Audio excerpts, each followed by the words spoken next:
Today's episode has been brought to you by Schedulicity. And also by the Connected Yoga Teacher Collective.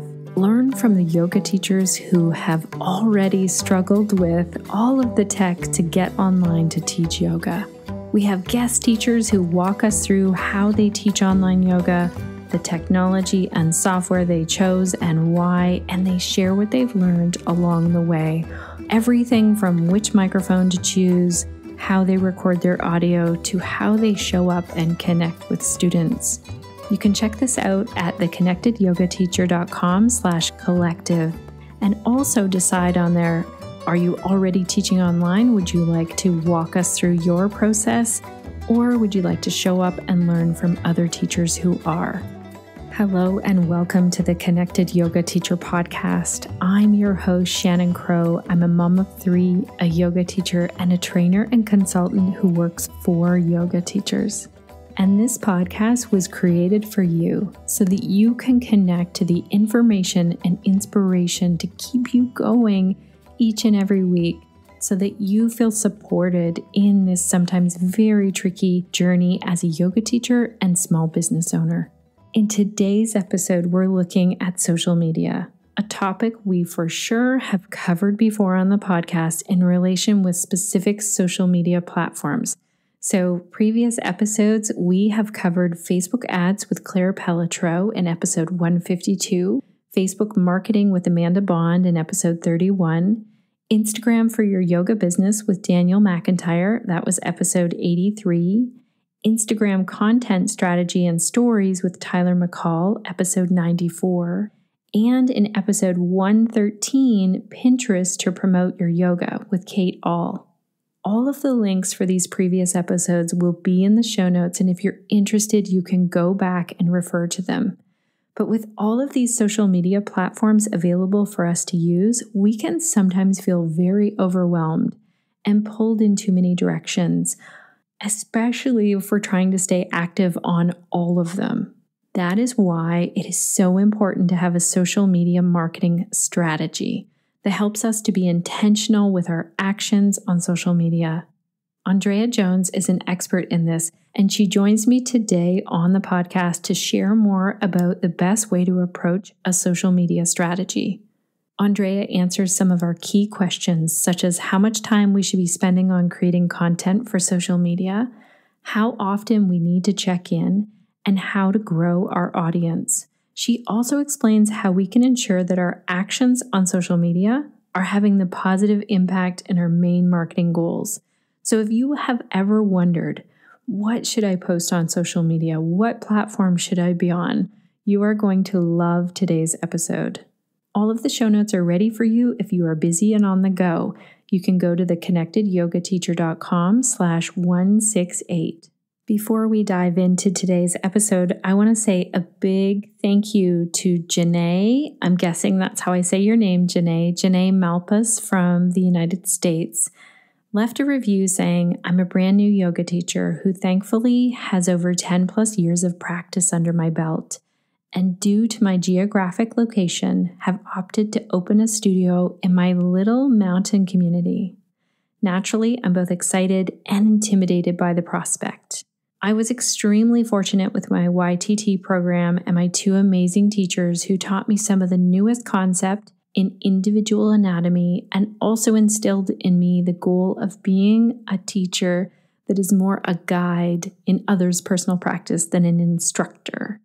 In my efforts to continue learning and growing, I found that many of the principles taught still align with the older mentality of yoga. This is the best source for information that is expansive and evolving with new information. I love this podcast.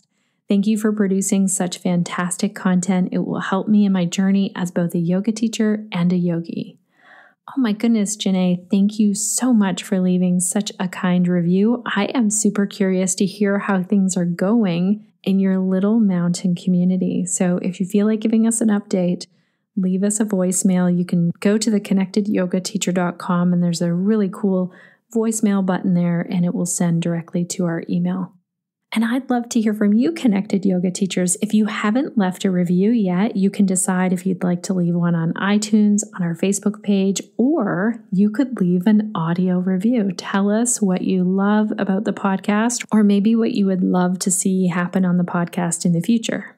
I also want to send a huge shout out of thank you to the entire team over at Schedulicity, helping me to keep my calendar all organized. Before we dive into today's episode, let's hear our hot tip of the week from the team over there.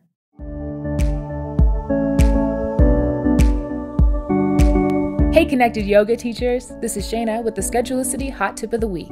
Schedulicity and Instagram work together in perfect harmony for your yoga business. You can connect your Instagram account with your Schedulicity business listing and automatically filter your images using a hashtag specific to your business. You can also connect your Schedulicity account with your Instagram business account to add a book button to your Instagram profile and posts.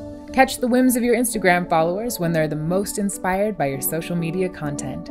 For more information, visit essentials.schedulicity.com or inquire at support@schedulicity.com. We'd love to help you get the most out of your online accounts. Thank you so much, Team Schedulicity. Now let's dive in and meet Andrea Jones. I'm super excited because I actually got to meet Andrea in person at an event hosted by Tarzan K in Niagara Falls. Andrea is a social media strategist who is committed to helping businesses build profitable communities online through simple social media solutions. She is the host of the Savvy Social podcast. I highly recommend that you go and check that out, and the creator of SavvySocialSchool.com. Andrea is dedicated to simplifying social media through easy-to-follow courses, professional guidance, and community support. You'll even hear her talk about a free course that she has. The link to that will be in the show notes. Andrea has been featured on HubSpot, Aweber, and WordPress, and was also named one of Social Report's top marketers to follow in 2019. Andrea believes that social media should be fun, and her mission is to reduce the feeling of overwhelm when it comes to social. I am super excited to introduce you to Andrea. Let's learn how we can use social media to build our business. And at the end, I'll be catching up with you for some of my key takeaways and just a little personal update on how things are going. Welcome to the Connected Yoga Teacher Podcast, Andrea. It's great to have you here today. I'm so excited to geek out about social media. Me too. This is one of the topics where yoga teachers turn right away. Like, I have this thing, I want to promote it. I think I do that on social. And also one of the things where I hear yoga teachers say, I'm struggling so much with my social media, or it's taking up all my time, or I just get sucked in, or I hate fill in the blank, whatever social platform it is. So I'm glad that we get to talk about this. Tell us, how did you get into this work? Like, what is the work that you do now? How did you get into it? Yeah, absolutely. So my history goes back to when I was in a university. I was an English literature major.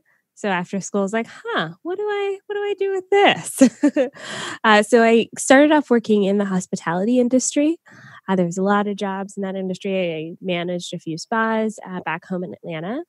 And then I met my husband, who's Canadian. And so my business journey really starts with the move to another country. I had to be able to be flexible with my work somewhere that wasn't address dependent, because I technically had my business registered in the US while I was working on becoming a permanent resident. And when I started the business, that degree in English literature led me to writing copy and blog posts for folks, a lot of people in the wellness space, actually. And did not like it, mostly just because I'm too slow to write a lot of copy. Then I really landed on social media. I have a natural affinity for social media. I love it. In fact, I met my husband on YouTube. So it's in my blood. It's in my history. So as soon as I figured out this is a need and a job, and that other people don't find it as easy as I do, I then really dug into the social media piece of the business, started off freelancing, and now I have an agency and I teach people how to do the things on social media. That's amazing. Okay, back things up here a moment. You met your husband on YouTube. How did that happen? Yes. So at the time, it's a funny story that we were just vlogging about our lives. And it was before it was cool. This is like 2013. It was just starting to be acceptable in some ways, but a lot of people were like, "What are you doing?" And so I was vlogging about my life. He was making these like rant comedy style videos. And at the time, we were collaborating with other people. So, power of the internet, we can work around with whoever we want. So, we made a few collaboration videos. We were doing that with a lot of people at the time. But my husband and I just kept talking at the time. And I went to see him in Toronto. Then he came to see me in Atlanta. And we knew fairly quickly, like, this is a thing that we want to make happen. Oh, that's amazing. That's the power of social media. I know that I've heard many people talk about meeting friends online, and I feel like this is the first YouTube relationship I've heard about. Yes. No, we love it. And it's so funny because after that, we both stopped making YouTube videos. It almost felt like we were making them to find each other. I don't know if that's too mushy, but we just lost interest in creating content in that way after we met each other. So it's kind of funny how that happened. We just did it, met each other, and then stopped. Oh, that's amazing. I'm so excited that we get to chat with you today. I've listened to your podcast for a while now, and I love some of the content pieces or some of the tips and tricks that you have in general around social media. So, not really defining which channel we're using. So, I want to dig into like, how do we here's the thing. Imagine the yoga teacher comes to you and says, I have this yoga class and I need new students. How do I get them to find out about me? That's the most common thing that they'll say.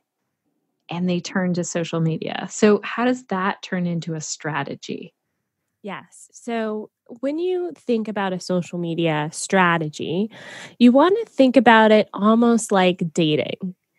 So if we approach our social media strategy like dating, that will help set the right expectations for social media. So what do I mean by that? If you know that you are on the prowl, you're going to find your person, there are certain things that you do to put yourself out there. You may sign up to a dating app. You may go get a new haircut. You may start asking friends if they know anybody. So you put yourself out there without the expectation that you're going to find the person tomorrow. So it typically means there's a bit of time. Maybe you go on a few dates with the wrong people, dates with people who just aren't a good fit until you find the right person. So it's very similar on social media when you're thinking about creating a strategy. You update your profile, make sure everything looks nice. You start putting yourself out there, letting people know that this is available, this is a thing that's happening. And you don't just say it once to one person, you say it consistently to your friends, to the people around you.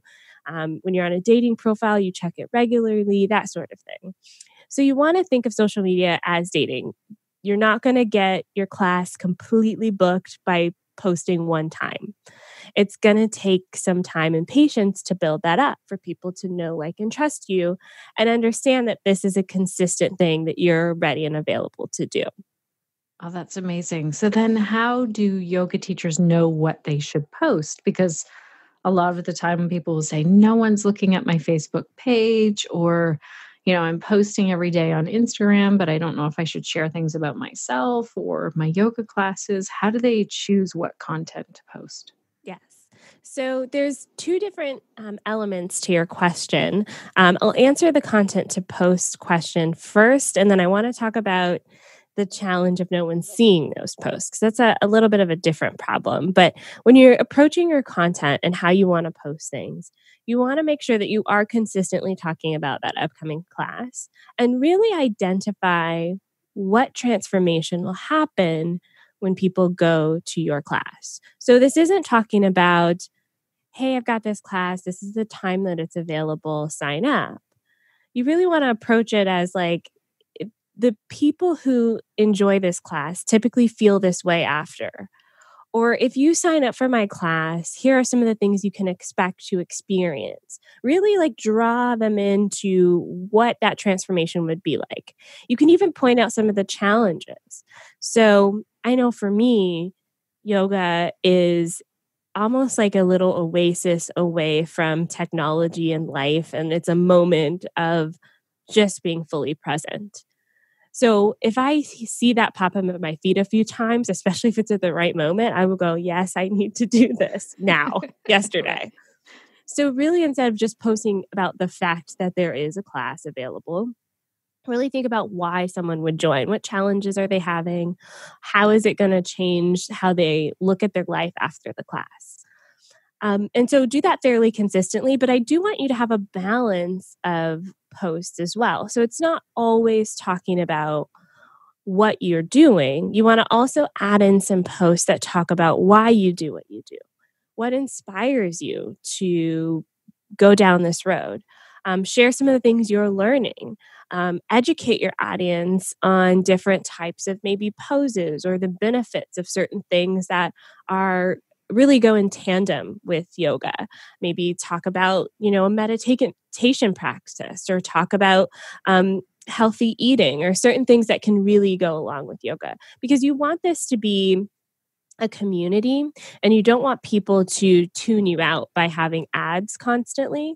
So you just have that balance of, yes, we're posting about our classes and we're talking about the transformation, but we're also talking about this as a lifestyle. We're talking about this more holistically, and that can really help people stay tuned in and pay attention to your content. So I typically break this down into 5 pillars of content. The first pillar is a promotional content piece. So that's you talking about your class. We've got our educational pillar, which really is you showcasing your education and how you are an authority. Like, why are you a teacher?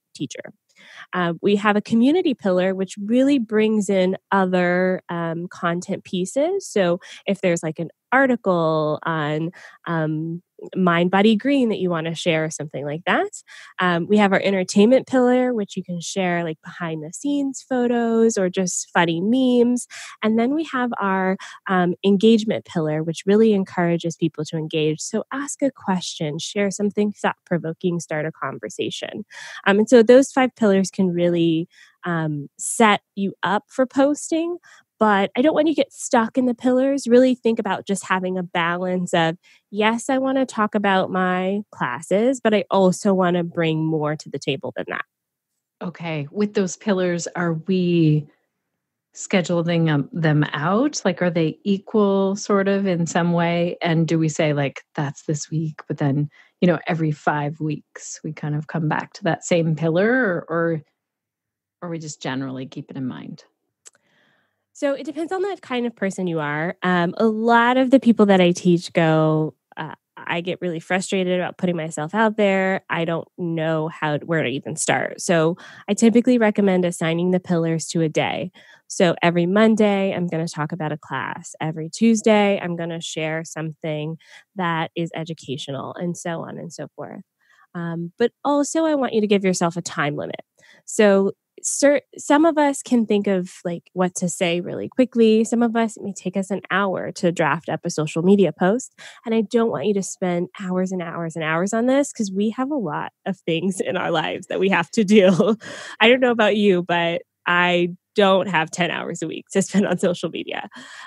So really set yourself a time limit. And I usually recommend starting off with 1 hour for just creating your posts for the next week. So for me, I sit down on Fridays and I write out my captions. I pick some images, maybe use some stock photography or use a tool like canva.com to maybe design a flyer. And I give myself the time limit of an hour. So at first, that hour, you may only get 1 post. I don't want you to beat yourself up over it. That's amazing. You got 1 post. That's more than you've done so far. I want you to build up that habit over time. So the next time you sit down, you may get a post in a little bit. And then the next time you sit down, you may get like 2 posts. And then, after 2 months, you'll be easily pumping out 5 posts a week. And that's a really good spot to hang out in. And that's where a lot of my students are now. It's about 5 to 7 posts a week. Okay. And is this, when you say posts, are we mainly talking about Instagram and Facebook, and are we just sticking with one platform at a time? Like I'm thinking something like YouTube, if we wanted to create a video, we wouldn't get a lot done in an hour, is my thought. Yes.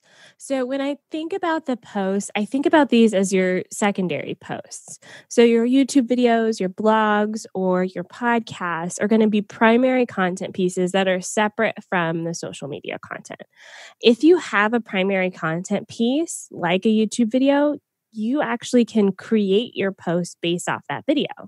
So if you're doing a video about a specific um, routine, so like I, for instance, love Yoga by Adrienne, all of her videos have like themes to them. So if we're doing like a wake up theme for this video, I would make sure the rest of your posts for that week fall in line with that theme so you can loop it back to the video. So maybe you're promoting a specific class that's similar to the video. Maybe you're asking a question about the topics that are aligned with that video. Maybe you're sharing an article about why doing this is important. So you're really reducing the amount of decision making you have to do because you've already created that primary content piece and the rest of your pieces can fall in place. As far as the different platforms go, I do recommend just picking one to start. But even then, most often I recommend having the same content on multiple platforms. So if you're already on Facebook and Instagram, that post that you're creating, we're going to put it both on Facebook and Instagram at the same time. And I do suggest pre scheduling that so that you don't have to think about when to post it. And we're just tweaking it a little bit. So on Facebook, you can have like links and things directly. On Instagram, we want to add in a few more hashtags, but the primary idea of the post and the image and the caption, that's going to stay the same for both platforms. Okay. And so then you talked about scheduling it. Do you have any favorite tools that you recommend to different levels of social media sharing people? Yes. So if you are using just Facebook and Instagram, Facebook has its own internal scheduler. It's called Facebook Creator Studio, and it does everything you need it to. So I really like just using that native scheduler if you're starting out with those platforms. There are other tools that kind of branch out into other platforms and they do different things. One of my favorites outside of that Facebook native scheduler is later.com. That one's fairly easy, especially if you like visual Instagram, like layout and grid. That one's really great. And then the one that I use, which I would consider more for advanced users, is Social Report. It has a very robust reporting system as well as scheduling. And so that's why I like to have both of those in one place. But it allows me to create different brands. So, if I have a personal brand and then I also have, the yoga side, I may want to separate those posts. And then also I can schedule to way more platforms at one time. So I can also do like LinkedIn and Twitter and Google Plus all together. Okay. I've used Tailwind and I'm on the free version of Tailwind and I think I'm getting close to the end. So between Later and Tailwind, do you have a choice? I love Tailwind for Pinterest. Yeah. I haven't actually played around with it a lot for Instagram. And I think that they do have some features like their hashtag bundling feature I've seen that they have, which is interesting. But Later is free for up to 30 posts. So I find that for the normal user, that may be a better long term solution. But also, if you already learned a tool and you like it, I'm not a huge fan of switching because that's so much time to relearn something else. And in that time we relearn it, sometimes we go, it's not worth it. And then we stop this beautiful habit that we started. Right. Oh, that's so true. So Later is free for 30 posts a month. Is that what I'm hearing you say? Yes. Okay. Because Tailwind is free for 30 posts total, but then you Yes. start paying. The one thing that I know that Tailwind does is it will put put the hashtags in the first comment. Do you know if Later does that? I believe they have that capability, Okay. but just double check. Their customer service is very robust. And then also with later, that I'm not sure Tailwind does this, is you can actually plan out some of your Instagram stories as well. Now, it doesn't post automatically. There isn't really a tool that does that right now, but it'll send you a little notification if there are certain things that you want to do for Instagram stories as well. You have the capability to plan those. Right. Yeah, that's something that stories are really sort of in the moment. Do you have any tips around stories in terms of planning that content out? Because it feels pretty spontaneous, but I know that as we get busy, it can be helpful to have something ready to go. Yes. So if you like being on camera, then I think that there's a lot of things you can do with stories, and just think of it as like a story. You have got a beginning, middle, and end. So if you're going to talk about an upcoming class, you can introduce the idea of the class. In the middle, share some details. And at the end, tell people how they can sign up to it. If you aren't a type of person who likes putting your face on camera, and a lot of us aren't, you can actually use a tool like canva.com to design some flyers almost for your stories. And I would still think of them as a beginning, middle, and end. So I usually recommend having 3 to 5 stories if you're going to do like those still images, but just keep sharing them in a row. And using something like Later will really help with that. So you've got these flyers, and with Later, you can actually save them in your database. So if you want to post them once today and then once next week, it's very easy to find them again. And that really helps cut down on the content creation side of things. That's fantastic. Okay, so we've got 1 hour a week and we'll focus on one platform at a time. We have those 5 pillars, and I'll make sure that we outline those in our show notes. Scheduling these posts out ahead of time is a great tool to use as well. Is there anything else that you feel might really help our yoga teachers who are trying to get word out? You said that we would touch on what happens when people aren't seeing those posts or Yeah. our pages. Yes. So I will say that for Facebook specifically, it is just a challenge right now. There's a lot of people on Facebook. There's a ton of content being produced on Facebook every single day. And so the kind of reach that you have with your posts is diminishing a little bit. So on the Facebook platform itself, um, starting to think about some advertising may be a good fit for you.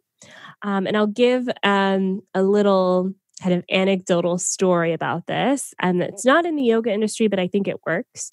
So, my mom is a travel agent. She just started her business last year.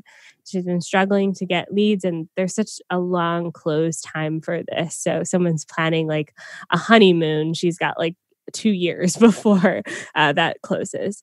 So she's really struggling with that. She actually started just doing these little ads for specific campaigns that had deadlines. So it's important. So something that's coming up with a deadline, like an end date, um, and asking people to message her for details. And so by doing that ad, she put like $15 into the ad on Facebook, set the goal to be a message, and she just had a little flyer. This last one she did was for a cruise in June, and people were messaging her. And so the beautiful thing about the messaging campaign is that now you have that person's contact information. And even if they don't sign up for this particular event, you can prompt them about future events without having to pay to contact that person again. So that's something that's working right now on Facebook.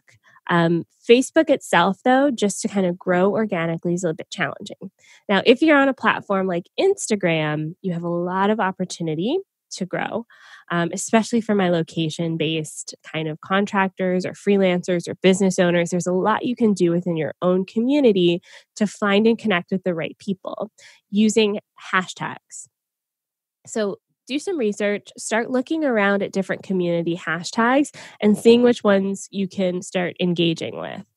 So the reason that your posts sometimes don't get engagement is because you're not engaging with other people.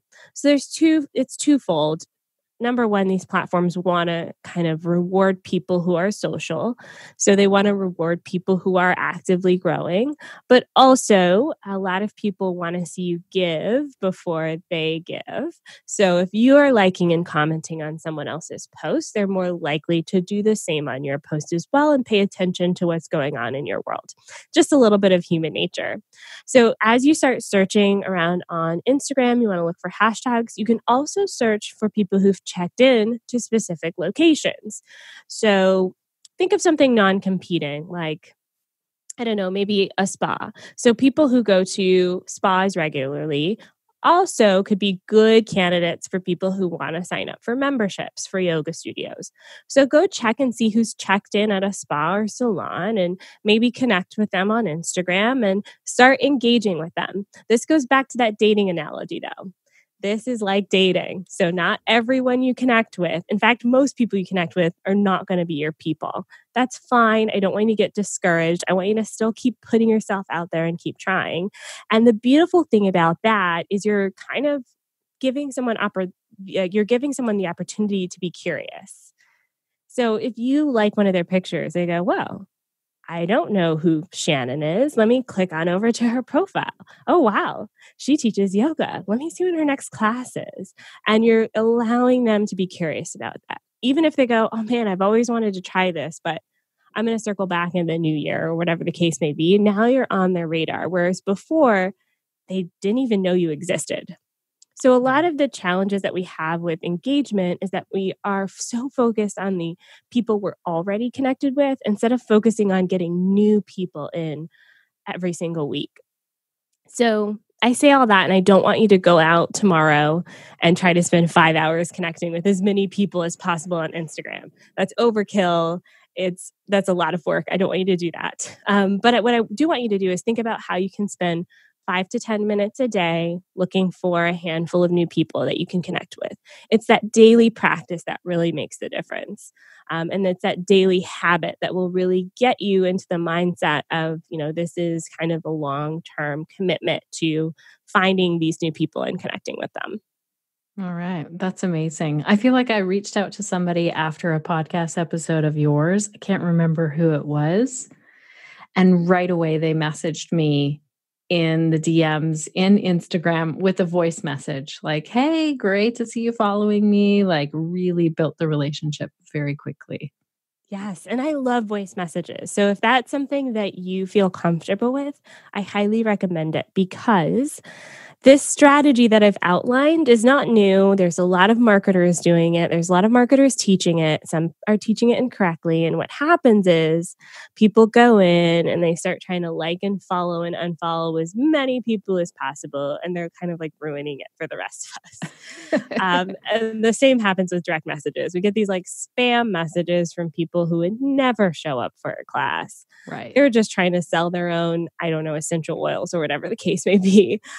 And so you don't want to be kind of confused with those people.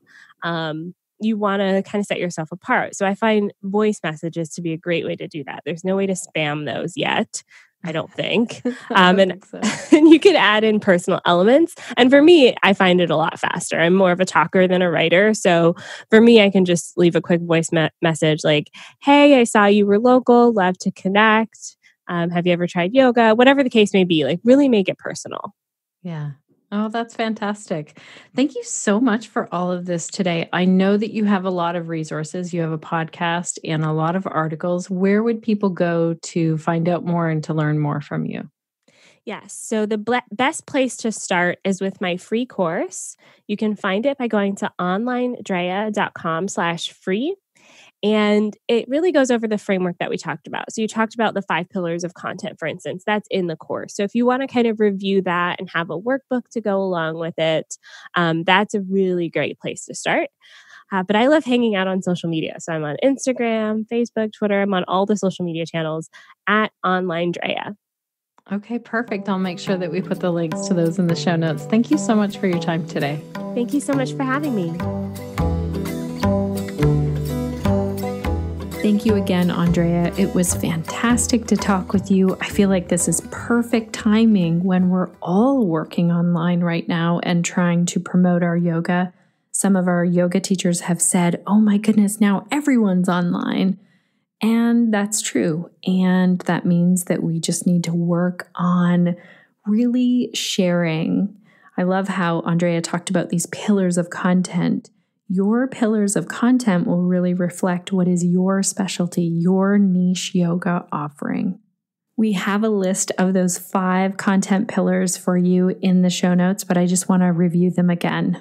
Promotional, educational, community, entertainment, and engagement. These are amazing. It is so nice when someone just outlines, okay, let's post these 5 things. And Andrea, thank you so much for the great examples in today's episode. I love how Andrea met her Canadian husband through YouTube and how she approaches social media like dating. What an amazing analogy. I wanted to also share a personal update of how things are going over here, Connected Yoga Teachers. As many of you know, I mostly work from home anyway, and so I'm feeling a little more settled. I have some more time outside in the garden, and that has been really grounding. 2 things that are helping me, my yoga practice, and that includes meeting yoga teachers online for live yoga. That's really helping me. And also getting outside for walks and garden time, sometimes full days of just, I'm going to be outside and plant some things and look at things and explore. That really helps me. Another update is that really soon the Pelvic Health Professionals membership opens its doors. That happens for everyone at the beginning of June. But if you get on the wait list, you will get an early invitation to join. To find that, go to pelvichealthprofessionals.com and you can join the wait list right there. Also, make sure to check out our free resources. So while you're at pelvichealthprofessionals.com, if you look at resources at the top, there are tons of articles and podcasts, all free resources for you to review. And I am super excited to be bringing you some really amazing interviews all about pelvic health coming up really soon. So I am going to be talking about why we would even do pelvic health in a yoga class, thanks to my friend Mado. Also, I'll be talking about one of my favorite things, is this movement safe? You will hear from Anthony Lowe, who was a guest speaker in our Pelvic Health Professionals. I've pulled part of that interview with Anthony Lowe. You can hear part of it on the podcast soon, where he talks about pelvic health and movement goals. He's really into CrossFit and doesn't want to be telling anyone, no, you can't move like that. So if you don't know Anthony Lowe, make sure to check out his work in the field of exercise, CrossFit, and pelvic health. I want to send a huge thank you to you, dear listener, for tuning in. Maybe this is the very first episode you've ever heard, or maybe you tune in each and every week. I really value your time. You have a lot of things that you could be focused on, and it is fun that we have just gotten to hang out and connect in this really unique way. Thank you also to our team, Suzanne, Crunch, Nick, and Sinead. Wow, you all do so much behind the scenes. Our Connected Yoga Teacher listeners benefit each and every week because of the work that you do. Alrighty, everyone, I want to know, what will you be doing this week to stay connected to yourself, your yoga practice, and to your community so that you can share the yoga that lights you up?